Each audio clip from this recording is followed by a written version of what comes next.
تو اس دشمن سے ہوشیار رہنے کی ضرورت ہے, اور مجھے خدشہ نہیں بلکہ مجھے دشمن کی جو فطرت ہے اس کی وجہ سے مجھے یقین ہے کہ یہ دوبارہ اٹیک کرے گا. اچھا, آپ کو میر صاحب ابھی یہ آپ کو خدشہ ہے کہ یہ بھی اٹیک دوبارہ ہو سکتا ہے, ایسا مس ایڈوینچر جو 7-8 مئی 10 مئی کو اس نے کیا, تو یہ ابھی دوبارہ اسی نوعیت کا یا اس سے زیادہ کوئی شدت کا اٹیک؟ دیکھیں, عزت اور ذلت اللہ تعالیٰ کے ہاتھ میں ہے, فتح اور ناکامی جو ہے وہ بھی اللہ تعالیٰ کے ہاتھ میں ہے, لیکن اللہ تعالیٰ یہ بھی کہتے ہیں کہ جی آپ نے جو ہے میرے پہ یقین ضرور رکھیں لیکن حکمت سے بھی کام لیں اور بہادری سے بھی کام لیں. تو ہم نے حکمت اور بہادری دونوں سے کام لیا, اور جو ہندوستان نے پہلے میزائل اٹیک کیے اور اس کے بعد انہوں نے جو فضائی حملہ کیا, ہم نے اس کا بڑی اچھی حکمت عملی سے اور بہادری سے مقابلہ کیا اور ان کو شکست سے دوچار کیا, ان کے دانت توڑ دیے. تو اس کا بدلہ لینے کے لیے وہ پہلے کی نسبت زیادہ بڑا حملہ کر سکتا ہے. یہ بات میں صرف ایسے نہیں کر رہا کہ دشمن جو ہے وہ بڑا کمینہ ہے, اس کی فطرت بڑی گندی ہے. دیکھیں, ہمیں یہ چیز نہیں بھولنی چاہیے کہ اس وقت جو بھارت میں جو حکمران جماعت ہے جس کا نام بی جے پی ہے, یہ دراصل آر ایس ایس کا پولیٹیکل ونگ ہے, اور جو آر ایس ایس ہے اس کے 100 سال پورے ہو رہے ہیں 2025 میں. یہ 1925 میں بنائی گئی تھی, اور ساورکر نے یہ جب تنظیم بنائی تھی اور اس کے بعد پھر گولوالکر جو ہے اس نے اس کو آگے بڑھایا. تو انہوں نے پہلا کام کیا تھا, پہلے تو آپ کو پتہ ہے نا یہ ڈویژن آف انڈیا کے خلاف تھے. آل انڈیا مسلم لیگ اور کانگریس جو ہیں وہ انگریز سے آزادی حاصل کرنا چاہتے تھے. یہ انگریز سے آزادی نہیں حاصل کرنا چاہتے, یہ کہتے تھے جی کہ انڈیا کو تقسیم نہیں ہونا چاہیے کیونکہ یہ اکھنڈ بھارت پہ یقین رکھتے ہیں. یہ کہتے ہیں جی کہ یہ پاکستان جو ہے اور یہ نیپال اور یہ سری لنکا, افغانستان, یہ سارے اکھنڈ بھارت کا حصہ ہیں. اور پھر جب پاکستان اور بھارت بن گئے تو پہلا کام کیا آر ایس ایس نے؟ آر ایس ایس نے اپنے ایک ٹیررسٹ نتھو رام گوڈسے کے ذریعے مہاتما گاندھی کو قتل کروا دیا, اور اس نے کہا کہ جی میں نے تو آر ایس ایس چھوڑ دی ہوئی ہے, لیکن بعد میں پتہ چلا کہ اس نے آر ایس ایس نہیں چھوڑی ہوئی تھی, اور پھر آر ایس ایس پر پابندی لگائی. بھارت کی حکومت نے آر ایس ایس پر پابندی لگائی, پہلی 1948 میں, دوسری پابندی لگائی اندرا گاندھی کی حکومت نے 1975 میں, تیسری پابندی لگائی نرسیما راؤ کی حکومت نے 1992 میں جب انہوں نے بابری مسجد کو شہید کیا. تو آر ایس ایس جو ہے اس کے باقاعدہ ٹریننگ کیمپ ہیں جہاں پہ دہشت گردی کی تربیت دی جاتی ہے, اور میں ایسے کوئی ہوا میں بات نہیں کر رہا آپ کے ساتھ, اس کے میرے پاس ثبوت موجود ہیں. آر ایس ایس کے کچھ جو سابقہ ٹیررسٹ ہیں جو پاکستان میں دہشت گردی کرتے رہے ہیں, انڈیا میں دہشت گردی کرتے رہے, انہوں نے باقاعدہ انٹرویوز دیے ہوئے ہیں. سمجھوتا ایکسپریس پہ حملہ جو ہے وہ آر ایس ایس نے کروایا تھا, بابری مسجد کو ڈیمولش بھی آر ایس ایس نے کروایا تھا. تو آر ایس ایس جو ہے اس کا پولیٹیکل ونگ بی جے پی ہے, اور اس کی 100 سالہ تقریبات ہونی ہیں 2025 میں, اور پھر بہار میں الیکشن بھی آنے والا ہے, اور بھی کچھ انڈین سٹیٹس ہیں, ویسٹ بنگال ہے وہاں پہ بھی الیکشن آنے والا ہے, اور بی جے پی نے وہاں پہ الیکشن جیتنا ہے. تو یہ ساری چیزیں آپ سامنے رکھیں, اور اس صورتحال میں آپ نے مئی 2025 میں آپ نے ہندوستان کو 4 روزہ جنگ میں ایک ایسی شکست دی جس کا کہ پوری دنیا جو ہے وہ اعتراف کر رہی ہے. تو مودی صاحب جو ہیں انہوں نے اب اس شکست کا داغ مٹانا ہے. ان کو اب لوگ نریندر مودی نہیں کہتے, ان کو کہتے ہیں سرنڈر مودی.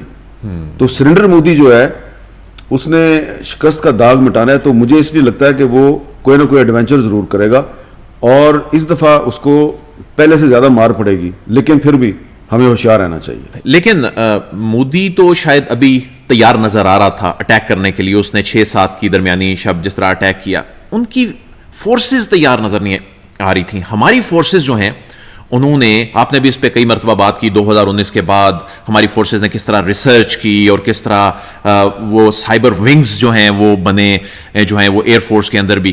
تو یہ مس ایڈوینچر مودی کرنے کا متحمل ہو سکتا ہے جتنی پریپیئرڈنیس اس وقت پاکستان کی ہے؟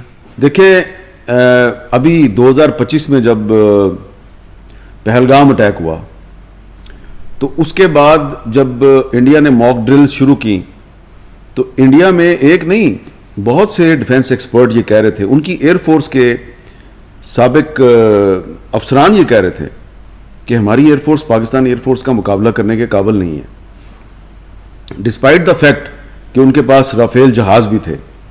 تو جو پروین ساری صاحب ہیں وہ کہہ رہے تھے کہ رافیل جہاز تو آپ کے پاس آ گئے ہیں، لیکن صرف مشین جو ہے اس کا آپ کے پاس ہونا امپورٹنٹ نہیں ہے. مشین کو آپریٹ کس نے کرنا ہے؟ آپریٹر تو پائلٹ ہوتا ہے. تو پائلٹ کا ایکسپیرینس ہونا بھی ضروری ہے، اور ابھی ان کا خیال تھا کہ انڈین ایئر فورس کے پائلٹس رافیل جہازوں پہ اتنے ایکسپیرینس نہیں ہوئے. دوسری بات وہ یہ کہتے تھے کہ ہمیں یہ سوچنا چاہیے کہ 2019 میں ہمارے جو ایک جہاز کے ریڈار سسٹم کو پاکستان ایئر فورس نے جیم کیسے کیا، اور پھر اس کو ٹارگٹ کیسے کیا، ڈسٹرائے کیسے کیا، اور پھر ابھینندن صاحب تھے جو وہ پاکستان میں گرفتار ہو گئے. پھر ٹھیک ہے، اس وقت کی جو ملٹری لیڈرشپ تھی اس نے فیصلہ کیا اس کو واپس کر دیا.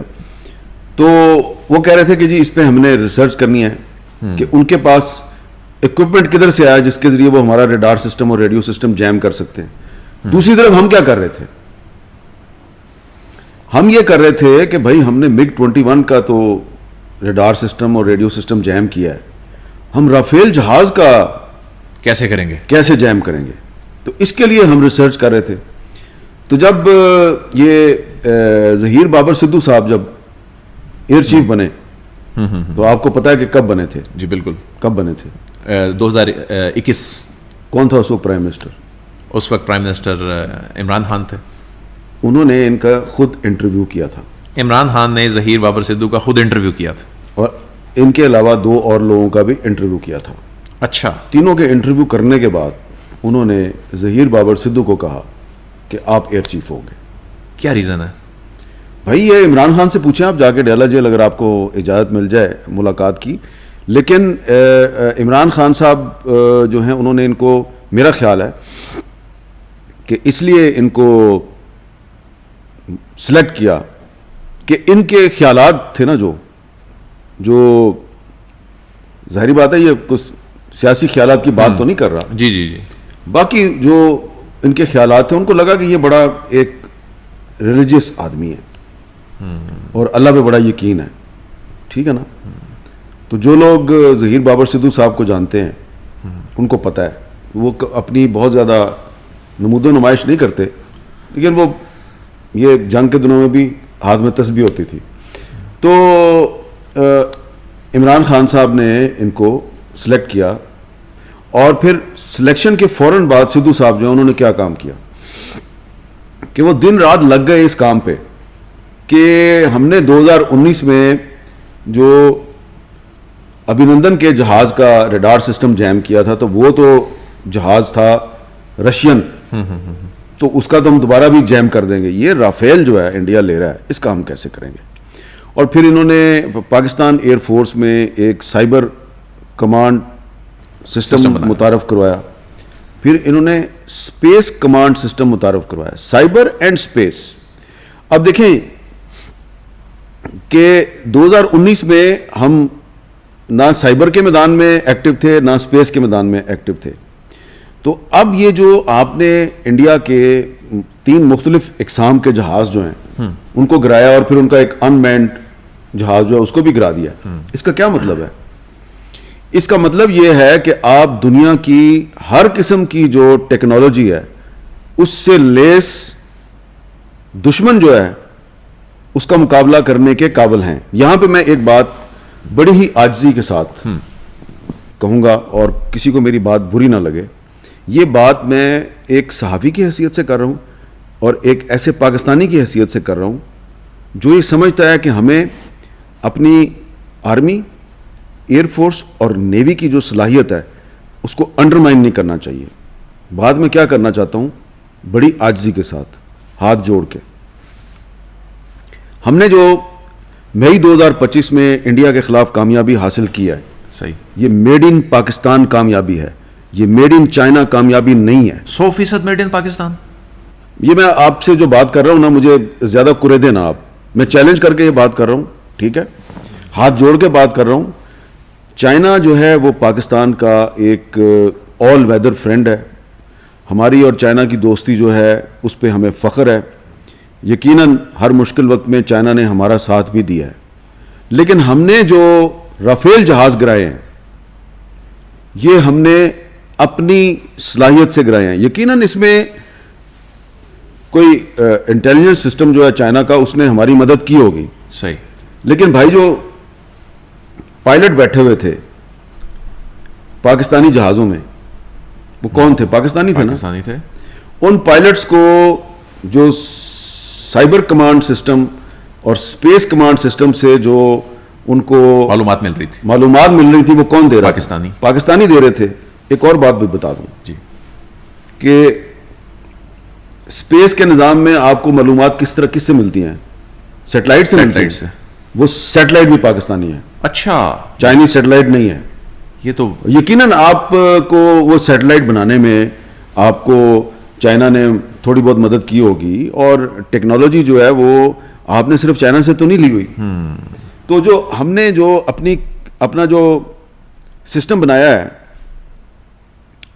وہ صرف چائنا کی مدد سے ہم نے نہیں بنایا, اس میں ہم نے اور بھی جو ممالک ہیں ان کی ٹیکنالوجی سے مدد لی ہے. اور اس میں جو سب سے اہم چیز ہے کہ پاکستان ایئر فورس اور پاکستان آرمی کی کوآرڈینیشن تھی. یہ بہت بڑی بات ہے.